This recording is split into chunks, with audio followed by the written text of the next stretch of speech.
శ్రీశైలం యాదవన్న ఆ శ్రీశైలం యాదవన్న వారసుడన్న మనసున్న మా నవీనన్న తండ్రికి దగ్గ తనయుడు తానై కష్టపడుతూ ఎదిగినడు తెలంగాణ రాష్ట్రం మొత్తం తనకంటూ గుర్తింపు తెచ్చుకున్నాడు తప్పు చేయబోడు అన్న తల వంచడు తప్పు చేసే నా కొడుకుల తాట తీస్తాడు తప్పు చేయబోడు అన్న తల వంచడు తప్పు చేసే నా కొడుకుల తాట తీస్తాడు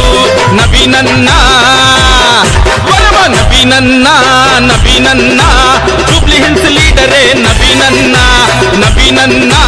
నవీనన్న యూసుఫ్ గూడ టైగరే నవీనన్న